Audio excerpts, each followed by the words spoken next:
Welcome back to another edition of This Week in Bellarmine Athletics. I'm Sid Abramson. I'm Tabor Lewis. We had a jam-packed week going on, but before we get to anything, we have to talk about Halloween because the official day of Halloween was Thursday. Yes, so real fun Halloween, of course. Right.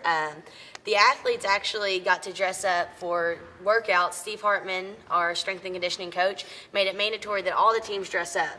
So, I mean, workouts, I know the softball team, we start at 6 a.m. So at 6 a.m., girls were running around in these ridiculous costumes doing workouts. The good thing about it is he didn't make it like a normal workout. He made it like obstacle courses and fun things. So he really got in the holiday spirit with the girls, and it was fun going throughout the day and seeing all the teams dressed up. So what were you?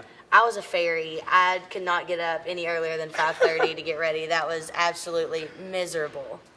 Well, what happened to being a Harlem Globetrotter, whatever you were? Well, I was a Harlem Globetrotter on Thursday. You know me, I can't be the same person, Yeah, you're the weird. same I know. We all costume know. Yeah, more you're than weird. once. Women thing. I don't know. Girls can probably relate. Well, I was still Bam Bam, so nothing new for me. And I did get candy instead of getting the bananas and grapes and apples like you recommended the entire world out there to give me since, you know. They probably agreed. Like I said, we had a jam-packed week going on. The volleyball team was back in action on Tuesday against Kentucky Wesleyan. They won 3-1.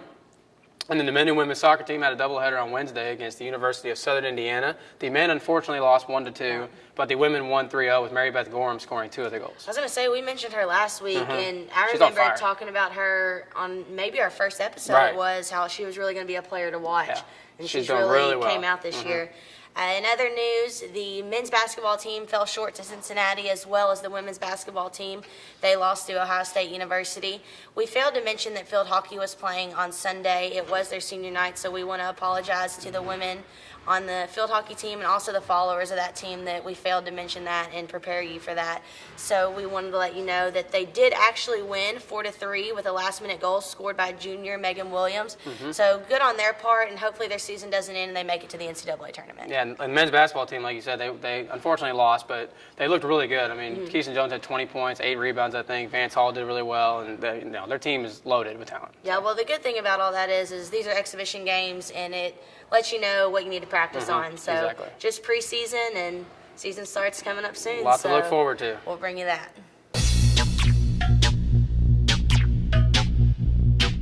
For this edition's Highlight of the Week, we featured Chancellor Dugan, the women's basketball coach. Sid and I got to sit down with her, and her demeanor on this season and coming off a 19-11 season last year, she seemed really excited. Oh, yeah, it's big stuff. I mean, she talked a lot about Teresa Montano, Kelsey Lamb, the 2 seniors who are going to be leading the team. Unfortunately, she did talk about how Teresa had a broken finger or jammed finger. She's had surgery on it and pin in there, and she's going to be out for, I think, 3 to 6 weeks. So yeah, but she did seem really, really excited and gave us a lot of insight as to what's to be coming up this season.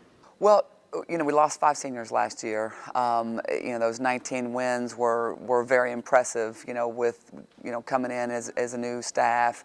The girls really bought into it. So having 8 new kids this year, we really just focused on a lot of team bonding, you know, chemistry stuff. You know, we did a lot of things together. Trying to get everybody on the same page.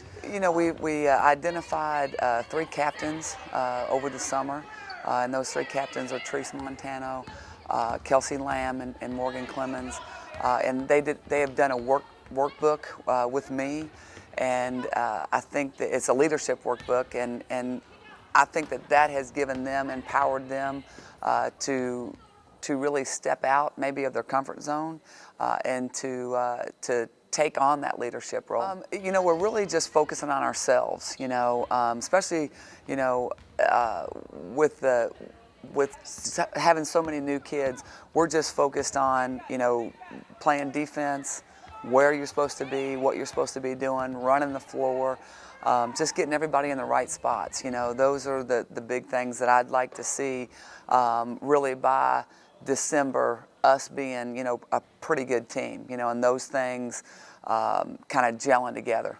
This week, the cross-country teams are going to be back in action. They're going to be traveling to Wisconsin, competing in the NCAA Midwest Regionals.